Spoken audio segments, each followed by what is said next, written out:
général ordinaire. Quelle est l'appréciation que vous faites en tant que président de la cellule de communication de la Fédération sénégalaise de football? Alors, me féliciter de la tenue de cette assemblée générale ordinaire qui a vu la présence de tout le monde.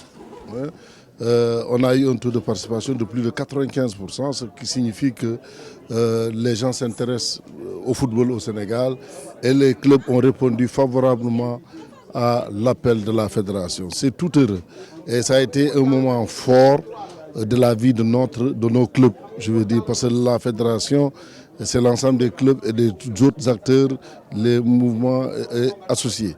Alors donc, ça a été un grand moment que nous avons vécu ce matin. Et puis, ça nous a permis de comprendre les réalisations de la fédération, les ambitions de la fédération, les projets de la fédération. Et tout le monde a vu qu'il y a de grands pas qui sont en train d'être faits. Et c'est le lieu de féliciter tout le monde encore.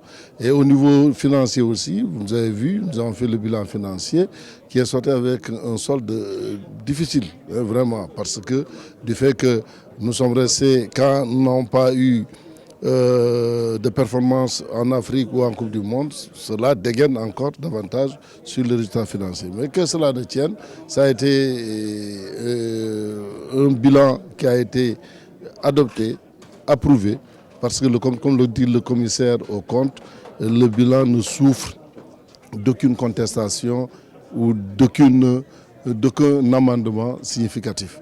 Donc c'est le lieu de remercier l'administration fédérale, mais féliciter aussi, comme je l'ai dit encore, la fédération et tous les acteurs, j'allais dire, que ce soit l'acteur journaliste, que ce soit l'acteur président de club, que ce soit l'acteur mouvement associé, que ce soit l'administration de la fédération, tout le monde se retrouve dans ça, dans le manque outindamni. C'est ça la vision, c'est ça la perspective, qu'ensemble nous puissions encore soulever d'autres montants. Président de Djoko Olympic Club, Djamil, aujourd'hui c'était l'Assemblée générale ordinaire. Quelle appréciation faites-vous vraiment concrètement de cette Assemblée générale? Bon, je pense que c'était bien déjà, toujours bien de se retrouver dans une assemblée générale et de débattre et d'échanger. Et je trouve qu'aujourd'hui, peut-être ce qui a été déplorable, c'est le fait qu'on n'ait pas eu l'occasion de réagir sur les rapports d'activité et sur le rapport financier de la fédération, qui soi-disant ont été approuvés à l'unanimité. Parce qu'il y a quelques personnes qui ont applaudi et pour moi, ça c'est des choses à revoir par la fédération. Sinon, je pense qu'il y a eu beaucoup d'informations qui ont été données. J'ai entendu beaucoup le président parler d'Assemblée générale d'information. Mais bon, je voulais lui dire que l'Assemblée générale d'information n'existe pas. Une assemblée, elle est soit ordinaire ou elle est extraordinaire. Et une assemblée, c'est un moment de partage. Et je pense qu'il faut qu'on prenne le temps. Même si nos assemblées doivent durer de 8h à 20h, c'est une fois dans l'année. Et on est des acteurs du football, on doit nous écouter. Voilà. Aujourd'hui, on vous a vu aussi demander la parole parce que vous avez fustigé le fait que les présidents de clubs seulement vont prendre la parole alors qu'ils ne représentent pas grand-chose contrairement au nombre de clubs qui existent au niveau de la fédération. Non, c'est-à-dire qu'au fait aujourd'hui, et je pense que le président Augustin l'a dit lui-même, l'Assemblée générale, ce sont des membres qui sont des clubs, qui sont des ligues, etc. Donc chacun des membres doit pouvoir s'exprimer lors de cette Assemblée générale en suivant bien sûr certaines règles. Donc aujourd'hui, c'est pour ça que j'ai demandé au président Augustin Senghor de se prononcer, de dire non, vous n'aurez pas la parole parce que vous êtes fort clos ou alors je vous donne la parole. Mais ça, pour moi, je ne le débat pas. Je pense que si le président décide qu'il ne donne pas la parole, ok, mais au moins, encore une fois, sur les présentations des rapports qui sont faits, qu'on nous donne la possibilité de réagir. Sinon, ce que j'ai dit, envoyez-moi un lien Zoom, je reste chez moi et je vous écoute. Et on n'a pas besoin de déplacer tout le monde. Si c'est pour donner juste des informations, mais on n'a qu'à rester dans nos salons et on ouvre un lien. Vous êtes là de 11h à 17h pour écouter seulement l'orateur. Pour écouter. Alors qu'il y a... Moi, quand j'ai demandé la parole, c'était parce que dans le rapport d'activité, j'avais trouvé des choses qui étaient... anomalies ou bien questionnements. Par exemple, aujourd'hui, sur les fonds de la FIFA, qui passent à 4 milliards, donc il augmente sur 4 ans pour chaque fédération. Donc la Fédération sénégalaise de football a touché 4 milliards, c'est 4 milliards qui ne sont pas dans la poche directement, mais c'est souvent des projets bien déterminés, des lignes de crédit bien déterminées. Donc une augmentation de 30%.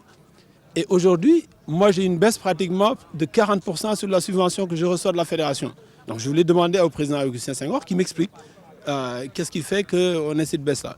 Je voudrais aussi demander au président Augustin Senghor qui m'explique pourquoi moi, avec mon club amateur, avec les U20 et même les seniors, je paye un entraîneur pendant 10 mois et je joue 8 ou 9 matchs.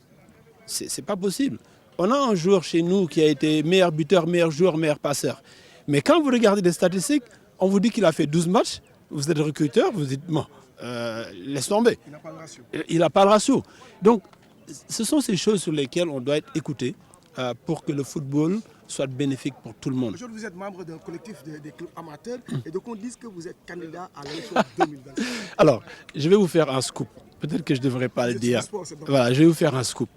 Ça fait longtemps que je le dis. Beaucoup de gens m'interpellent en disant oui, j'ai dit il y a quelques années, je pense que les gens ont oublié, que le président de la Fédération sénégalaise de football ne doit pas être un président de club. Okay, il y a un conflit d'intérêts. D'accord? Moi, je suis président de club. Donc, pour être président de fédération, il faudrait que je démissionne de mon club déjà. Donc, ce que je ne suis pas prêt à faire. Okay? Deuxième chose. Donc, ce qu'on recherche, si vous n'êtes pas candidat. Deuxième chose, c'est que moi, je suis en conflit avec la fédération et la ligue que je traîne en justice. Et vous me voyez être président d'une instance avec laquelle je suis en conflit. Non, mes valeurs, elles n'ont pas changé. Elles restent les mêmes. Okay? Quand je parle pour le football. Maintenant, au Sénégal, chaque fois que quelqu'un parle, on va dire « Ah oui, il veut être président, il cherche un poste ». Ils n'ont rien compris. Ils n'ont qu'à continuer à dire ce qu'ils veulent. Moi, je sais ce que je fais, je sais ce que je dis. Et puis, je ne vais pas être rattrapé par la VAR. Président, nous venons de terminer l'Assemblée générale ordinaire. Quelle appréciation faites-vous de cette Assemblée générale ordinaire? Oui, mais c'est une bonne appréciation. Ce que nous venons de faire aujourd'hui à l'Assemblée générale, bon, il y a des points que nous n'avons pas pu évoquer parce que, pour ma part, Dakar est exclu parce qu'il n'y a pas une Assemblée générale au niveau de Dakar, que je trouve regrettable. Et de mon point de vue général, bon, il faut quand même féliciter la fédération, le travail qu'ils ont accompli, même si toujours, comme nous l'avons l'habitude de dire, il faut toujours améliorer, et voilà, dans le sens de l'intérêt du football, que ce ne soit pas crypto-personnel. À quelques mois des élections, parce qu'on paraît-il que vous êtes candidat pour l'élection 2025. Aujourd'hui, vous assistez à cette Assemblée générale où Dakar n'a pas eu la prise de parole parce que l'Assemblée générale n'a pas été tenue. Comment vous préparez-vous pour les échéances à venir? Mais déjà, le changement, il faut qu'on le fasse parce qu'on a parlé de changement de texte. Et les présidents de ligue ne doivent pas parler au nom des clubs. Moi, je trouve ça déplorable parce que ce n'est pas les présidents qui savent les vrais problèmes dans les clubs. Parce que, comme l'on l'a dit, ku nekk ak sa cuisine yaa xam na nga koy defee quand tu dois aller au marché yow yaa xam li nga war a togg. Donc, dans l'ensemble, aujourd'hui, bon, c'est prématuré de dire si je suis candidat ou pas, mais j'ai toujours dit aussi que tant que je suis dans le football, je suis candidat. Donc, pour l'instant, il faut parler on a une échéance très importante. C'est 2025 pour le Maroc. Préparons cette CAN avec beaucoup de sérénité pour qu'on puisse garder le cap. Et après, nous allons nous projeter après la CAN pour dire si je suis candidat ou pas. En tout cas, moi, je suis un acteur de développement pour notre pays, mon cher pays. Et je suis toujours animé à apporter une plus-value et je continuerai toujours à apporter une plus-value au développement de notre football. Dernière question, vous êtes président du club de Dakar. Dakar n'a pas tenu une assemblée générale. Est-ce que vous pouvez nous dire quelque chose qui n'a pas fait que Dakar n'a pas eu cette assemblée générale? Mais écoutez, j'avais contacté tous les acteurs qu'on puisse édifier de la non-assemblée générale de Dakar. Malheureusement, ça n'a pas été le cas. Donc ça, c'est un vrai problème à résoudre. Mais tant que nous ne changeons pas ce mode de scrutin, comme j'ai toujours dit, c'est cet article, je dirais l'article 22 de l'alinéa A, B, C et D. Tant que nous n'allons pas changer cet article-là, je pense qu'il y aura un blocus dans notre football. Merci, Président. Merci. Oui, je pense que ce que nous pouvons retenir, après avoir bien entendu remercier M. Gelson Fernandez, directeur Afrique en exercice du développement de la FIFA et futur directeur adjoint monde du développement à la FIFA à partir de novembre, parce qu'il a été promu il y a 3 jours de cela. Ses nouvelles fonctions, c'est montrer aussi sa qualité et l'ampleur du travail qu'il a abattu ces dernières années aux côtés de nos associations nationales. Il a un penchant très marqué pour nos fédérations, pour beaucoup de choses. Et c'est aussi une légende, au lieu de dire une ancienne gloire, une légende du football mondial qui aujourd'hui se met au service du football au niveau le plus évolué, mais aussi au service de son continent, puisqu'il est d'origine capverdienne, et ça c'est important. Et je voulais le remercier. Remercier aussi le DAPS, M. Gilbert Mbeng, qui a représenté Mme le ministre pour venir assister à la cérémonie protocolaire, mais aussi superviser l'AG. C'était important. Après, les enseignements qu'on peut tirer de cet AG, c'est que la dynamique reste présente d'une fédération inclusive, participative et surtout, je pense, démocratique. Le vœu a été exprimé et réexprimé ici de la volonté des membres de notre Assemblée générale d'avoir des contradictions, mais en toujours gardant à l'esprit que l'essentiel, c'est cette unité qui nous a permis de forger nos succès et qui nous a permis aussi de forger cette crédibilité dont jouit le football sénégalais dans son ensemble, aussi bien au niveau interne, au niveau de nos autorités nationales qu'au niveau international. Et je pense que ça, c'est ce qu'il y a d'essentiel à préserver. Et on a vu que tout s'est bien passé. Il y a eu des contradictions qui sont normales, parce que certains membres de l'Assemblée générale, à un moment donné, vous l'aviez suivi, avaient souhaité que nous procédions autrement. Nous sommes allés à leur rencontre, nous avons satisfait leurs demandes. On a aussi voulu qu'on aille dans certaines directions, mais là encore, ce n'est pas le comité ni le président qui avons tranché, c'est l'Assemblée générale qui a dit dans quelle voie nous devons aller pour tenir une Assemblée générale apaisée. Et tout s'est bien passé, Dieu merci. Mais ce qui est important aussi, c'est que nous avons pu rendre compte au plan des finances, au plan des activités, de ce qui a été fait pour l'exercice 2023. Et tous les rapports, vous l'avez vu, ont été approuvés par acclamation. C'est important, ça marque une confiance accrue de nos mandants pour notre comité exécutif. Mais le plus important aussi, ça marque une volonté de cette base qui constitue la force du football sénégalais de continuer à pouvoir insister sur ce qui fait aujourd'hui la force du football sénégalais. J'ai parlé des résultats, certes, mais c'est cette stabilité, c'est ces moyens que nous avons pu générer, mais aussi, comme l'a dit Gelson Fernandez, ce ne sont pas des moyens inépuisables. Il nous appartient maintenant plus que jamais de les gérer de manière rationnelle, de les gérer en bon père de famille, comme on dit, pour que ça puisse servir et pour ces exercices que nous venons de terminer et pour les exercices à venir. Je disais tantôt que les rentrées importantes dans le football sont des rentrées saisonnières parce qu'elles dépendent globalement des grandes compétitions. Et il ne suffit pas seulement des fois d'y participer seulement, il faut être performant.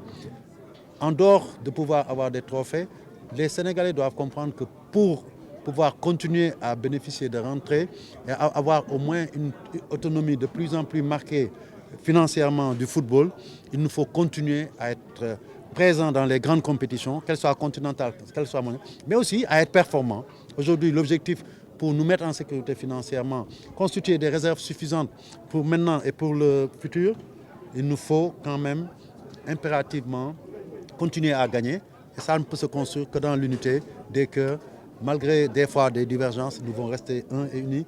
Nous devons aussi développer cet esprit de collaboration avec l'autorité. Quoi qu'il arrive, nous devons faire en sorte de convaincre les autorités que nous sommes à leur service, au service du peuple sénégalais, pour développer ce pan tellement sensible pour les populations de la vie de la nation que constitue le sport et le football. Et chaque jour que Dieu fait, avec notre communauté, nous nous battrons pour ça. Et c'est important, c'est le message que nous lançons aux autorités, aux Sénégalais, qu'on continue à se mettre autour de notre football, de nos équipes nationales, mais aussi du football à la base. Et je voudrais insister sur cette dimension aussi qui est ressortie de cet AG.